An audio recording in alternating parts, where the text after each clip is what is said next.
Padre Fábio, professor Salim Jacó de Assis, escreveu assim: Padre, eu quero saber por que Deus, segundo algumas antigas religiões, queria sacrifícios. Jesus veio para que não houvesse sacrifícios. Deus ainda quer sacrifícios. Pelo jeito, a missa é a celebração da palavra e é sacrifício também? Posso compreender assim? O Cordeiro de Deus é sacrifício? Professor Salim Assis, de São Paulo. Muito boa pergunta, porque também está ligado um pouco ao Círio de Nazaré, né? Porque muitas vezes as pessoas enxergam aquela cena na TV e acham aquilo muito brutal, né? Aquelas pessoas se sacrificando naquela corda. Primeiro que eu não consigo nem explicar o que acontece ali, você tem que ir para ver. O sacrifício fez parte e ainda faz parte do contexto de muitas religiões. Eu vou falar a partir do cristianismo. Quando nós temos lá no Antigo Testamento o sacrifício dos cordeiros no templo, que Jesus nasceu neste contexto religioso, né? Jesus certamente foi também participar desses sacrifícios. Os cordeiros eram imolados no templo para que aquilo pudesse representar, ou aquele cordeiro sacrificado, ele representava a ponte entre a humanidade e Deus. No sangue de uma vítima perfeita, porque aquele cordeiro não podia ter imperfeições, acreditava-se que por meio daquele sacrifício agradava-se a Deus. Então o povo era purificado das suas imperfeições, imolando um cordeiro perfeito. Isso durou séculos e tradições. Ainda hoje você tem contextos religiosos em que o sacrifício de animais é usado como uma forma de expiar os pecados e agradar a Deus. Veja bem, Jesus, ao se revelar como o Cordeiro Santo, ele retira essa necessidade de sacrificar vítimas nos holocaustos, no templo, porque ele nos inaugura um novo tempo, uma nova época. Ao morrer e ser massacrado, poderíamos dizer assim, que a morte de Jesus foi cruel, foi um sacrifício cruento, né? Isso é, teve dor, teve sacrifício, teve imolação. Ele foi morto por quê? Por causa de suas ideias, por causa de suas atitudes, ele não foi compreendido. Então ele morreu por causa de forças religiosas e por causa de forças políticas. Forças religiosas, por causa das autoridades judaicas que não estavam satisfeitos com aquilo que ele estava ensinando. É como se ele fosse um espinho que incomodava as autoridades religiosas daquele tempo. Por quê? Um primeiro grande motivo que Jesus incomodava. Ele quebrava essa coisa da exclusão dos perfeitos, porque a gente sabe que naquele contexto religioso, só podia entrar no templo os que estavam purificados. Então os doentes, os imperfeitos, essas pessoas tinham que ficar do lado de fora, nunca tinham o direito de participar, porque aquela doença era muitas vezes interpretada como uma manifestação pública da não predileção de Deus. Estava sofrendo as consequências do pecado, por isso estava doente.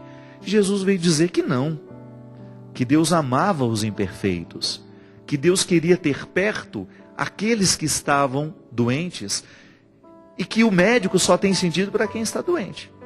Então ele começou a incomodar aí. Começou a falar de reino de Deus. Como é que as autoridades políticas, que eram as autoridades romanas, podiam entender que eles eram um reino? Que reino paralelo é esse que Jesus está pregando? Então ele começou a incomodar também as autoridades políticas. E a morte, o Calvário, aquela subida dolorosa e a crucifixão, a condenação à crucifixão, a exposição humilhante de Jesus pendurado naquela cruz, é na verdade a confluência de forças, de indisposições políticas e religiosas que geraram aquele acontecimento. E ele não fugiu. Ele sabia muito bem que ele estava provocando uma revolução no seu tempo, e que a sua morte geraria uma liberdade para quem depois dele viesse. Olha que maravilha, minha gente. O sacrifício de Jesus na cruz nos liberta da necessidade de fazer outro sacrifício, de imolar vítimas, porque o sacrifício que ele realizou com a sua própria vida, que não é só a morte, viu gente? Isso é muito interessante de dizer. O sacrifício de Jesus inclui toda a vida dele, inclusive a ressurreição. Porque é este contexto de vida, morte e ressurreição que nos salva. Não é só a morte no Calvário. É o contexto essa totalidade do que é Jesus. Ele é o ressurreto. Ele é o Cordeiro Santo que, ao vencer a morte, me ajuda a vencer as minhas mortes.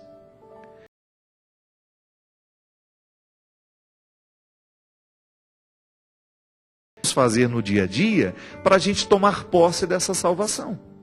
Você já me escutou falar aqui que a salvação é um dom, mas ela é também uma tarefa. O Cordeiro que me salva também me pedindo uma atitude que seja salvífica. E aí está a minha responsabilidade de viver os meus sacrifícios diariamente. Aí você pode dizer, padre, mas eu acho que está errado fazer promessa, por exemplo, de andar de joelho uma distância para poder alcançar uma graça. Eu também não sou adepto disso. Não vou dizer que é errado e nem que é certo, porque eu vou respeitar aquele que tomou a atitude e a decisão de fazer esta promessa. A minha relação com Deus não passa por isso. Mas eu sou capaz de respeitar os que precisam deste meio para poder compreender. Todo mundo tem o seu Antigo Testamento. Eu, por mais que eu esteja dentro do Novo Testamento, eu também reconheço na minha prática cristã alguns resquícios do Antigo que eu ainda não consegui superar.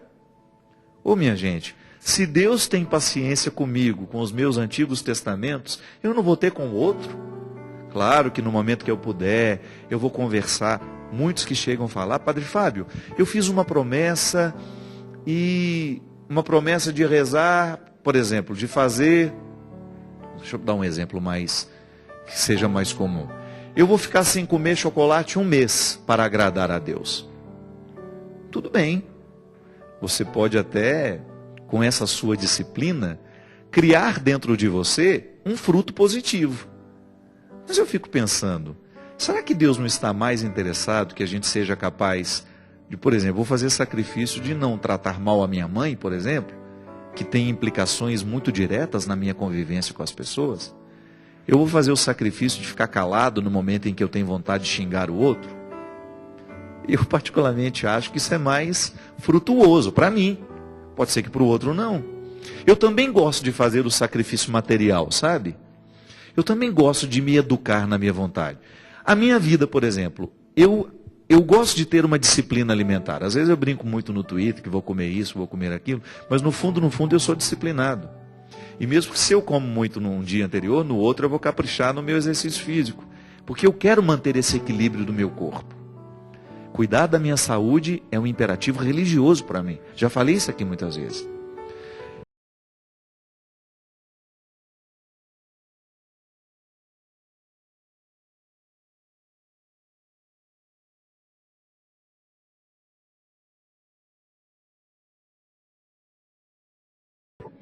Esse sacrifício faz tão bem para a nossa saúde.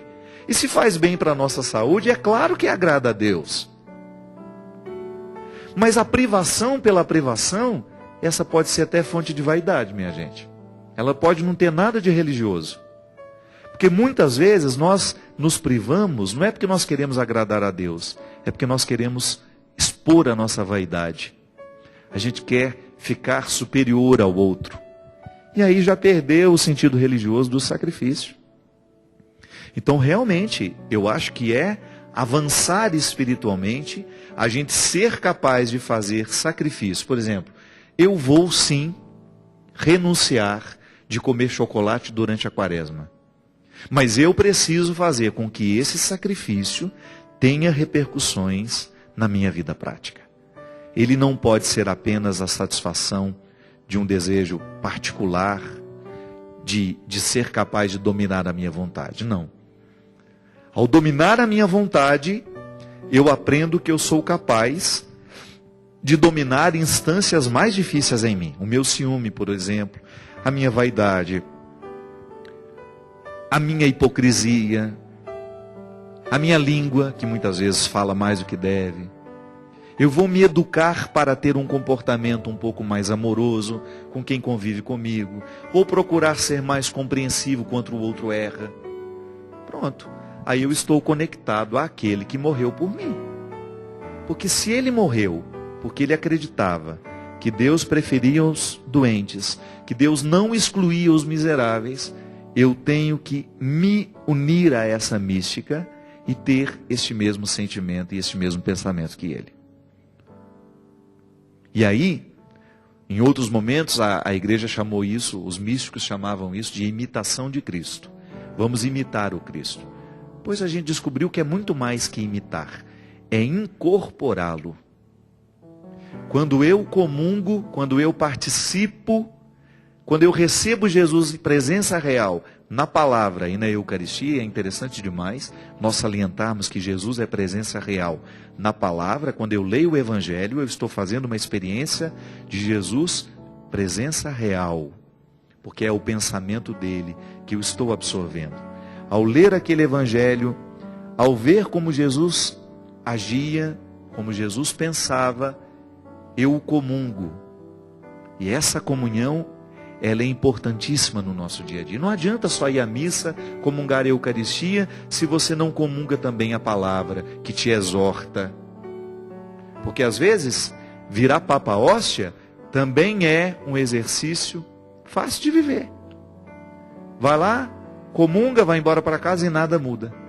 Não é bem assim. Aquela Eucaristia me compromete. E como que ela me compromete? Na observância da palavra. Aproximar-se da mesa sagrada, sacrifício, é também aproximar-se da palavra que me compromete. A questão é longa e eu não quero pará-la aqui, mas a gente vai para um rápido intervalo e eu volto para a gente continuar essa conversa. O professor Salim fala da mesa do sacrifício. A Eucaristia é um sacrifício? É, porque nós recordamos o sacrifício realizado por Jesus. Então, na Eucaristia, que nós celebramos, onde nós temos ali o rito da palavra, o contato real com essa presença real de Jesus por meio da palavra, e de maneira incruenta, isto é, sem dor, sem as mesmas condições do sacrifício do Calvário, nós o atualizamos no tempo por meio da missa. Então, neste sacrifício, que já não tem dor, que já não tem sofrimento, nós apenas recordamos e pela ação do Espírito Santo, através do sacerdote, na imposição de mãos sobre as duas espécies, o pão e o vinho que se tornam no corpo e o sangue, nós temos a atualização desse sacrifício. E aí, minha gente, é tudo aquilo que vocês já me escutaram pregar tantas vezes, que é a continuidade de Jesus no tempo. Ao comungar a sua palavra e ao comungar do corpo e do sangue, eu vou levá-lo ao mundo. Eu vou fazer da minha vida um sacrifício. Não é sofrimento, não é aquela coisa, a imolação de ser... Não. É viver no meu dia a dia as contradições da minha condição humana, tendo em vista a pessoa de Jesus. Você já deve ter encontrado muita gente que vive as contradições humanas sem a perspectiva do sagrado. E aí acaba se perdendo, né? Tanta gente se autodestrói assim, ao tomar contato com as suas inadequações. E por não ter uma perspectiva religiosa que lhe ajude a interpretar as inadequações, ela acaba entrando num vazio existencial que não tem fim. Isso é muito comum nos dias de hoje. É muito comum a gente encontrar as pessoas sem condições de dar sentido às suas imperfeições. Eu gosto de dizer isso sempre. Só se olhe, só se veja imperfeito quando estiver ao lado de alguém que te ama. É insuportável a gente olhar para as nossas imperfeições sem ter o amparo de alguém que nos ame. E é por isso que a consciência de ser imperfeito, você saber-se defeituoso por natureza, né? Eu tenho aqui dentro de mim imperfeições que vêm da minha natureza humana. Como diz São Paulo, às vezes eu não sou capaz de fazer o bem que eu gostaria, porque a minha carne me move para o erro. E é por isso que essa análise, quando é feita à luz de Deus, o ser humano é capaz de interpretar essas imperfeições de maneira positiva. Porque eu olho para aquilo que é fragilidade em mim, e ao invés de encontrar nisso uma fonte de destruição, eu encontro uma fonte de virtude. Eu vou, a partir dessas fragilidades, buscar sempre esse auxílio divino, esse complemento, essa graça que não me abandona, e consciente dessas fragilidades, vou cuidar delas. Não é problema ter defeito, o problema é quando o defeito tem você. Não é problema ter dificuldades, o problema é quando a dificuldade é que tem você. Então é aí que existe o grande problema de nós não vivermos o sacrifício do Cristo em nós. Quando você vive as suas solidões, quando você vive as suas desarmonias, sem o amparo da transcendência. E quando eu olho para o sacrifício de Jesus, e eu o celebro sempre, ainda com a graça de ser sacerdote, né? De poder presidi-lo para as outras pessoas, de torná-lo real na comunidade, o grande papel do padre é este. É socializar as grandezas divinas que podem ser vividas e experimentadas a partir da matéria. São símbolos e são as realidades, essas presenças reais, porque nós temos muitos símbolos religiosos. A luz, a vela que nós acendemos, né? São símbolos que nos unem, que nos recordam o nosso compromisso com o sacrifício. Então a missa é um sacrifício? É. Mas é memória. E ao fazer memória desse sacrifício, eu atualizo na minha vida o compromisso de dar continuidade a esse Jesus presente no tempo, modificando o meu coração e me querendo por perto. É tão acalentador para nós, né? E eu, como padre, experimento isso. Quando você ensina o outro que Deus ama. Que revolução, minha gente. Quantas pessoas provocaram verdadeiras revoluções nas suas vidas, porque começaram a acreditar que Deus as amava. Às vezes é só isso que a gente precisa. Ensine ao seu filho desde pequeno que Deus o ama, que Deus é capaz de compreender as fraquezas dele, e que ele poderá interpretar essas fraquezas, tendo Jesus do lado, ajudando-o a superar cada vez mais essas fraquezas, não permitindo que essas fraquezas venham dominá-lo. E aí você para, uma pessoa diz isso para você: padre, você mudou minha vida. Você não fez nada, senão isso. Ensinar para aquela criatura que Deus a amava. Quantas vezes na minha vida, minha gente, eu encontrei pessoas no fim do poço mesmo, nessa expressão tão popular que a gente usa, para dizer que faltavam todos os recursos, já não tinha mais nada o que viver. Pessoas humilhadas pelas próprias atitudes. Engraçado isso, né? A pior humilhação não é o outro que pode nos fazer, não.